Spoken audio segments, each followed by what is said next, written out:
দেখো, আমি অ্যাকচুয়ালি বিভিন্ন হন্টেড প্লেসে যাই, সেখানকার ঘোষদের সাথে মিট করি এবং তারপর সেখান থেকে একটা দুটো বোতলে ভরে কালেক্ট করে নিয়ে আসি।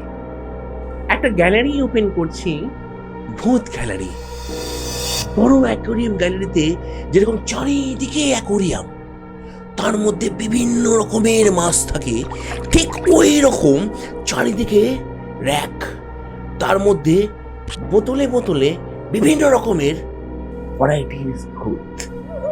এই জিনিসটা কিন্তু আগে হয়নি, আমি এখানে ফার্স্ট টাইম করছি। ওরে বাবা রে বাবা, মানে এটা সাংঘাতিক ব্যাপার।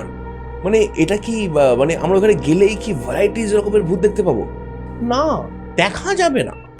মানে কেন? মানে ওই বোতলগুলো কিসের? কাচের, ট্রান্সপারেন্ট কাছের বোতল। তাহলে দেখা যাবে না কেন? আরে ওদের কি খালি চোখে দেখা যায় নাকি? তাহলে মানে ওখানে লোকজন কি শুধু আপনার বোতল দেখতে যাবে নাকি? আহা, আপনি বুঝতে পারছেন না। ওইখান থেকে লোকেরা তাদের প্রয়োজন মতো ভূত হায়ার করতে পারবে। ইটস আ জিএসপি, বুঝলেন? জিএসপি মানে? Ghost service provider. মানে ধরুন আপনার বাড়িতে কিছু হঠাৎ করে লোকজন, আত্মীয় স্বজন, বন্ধু বান্ধব এসেছে, তো হঠাৎ করে অতজনের রান্না বান্না তো একজনের পক্ষে সম্ভব নয়, খুব চাপের। তখন আপনি আমাদের এই জিএসপি থেকে একটা রাঁধুনি ভূত হায়ার করে নিলেন।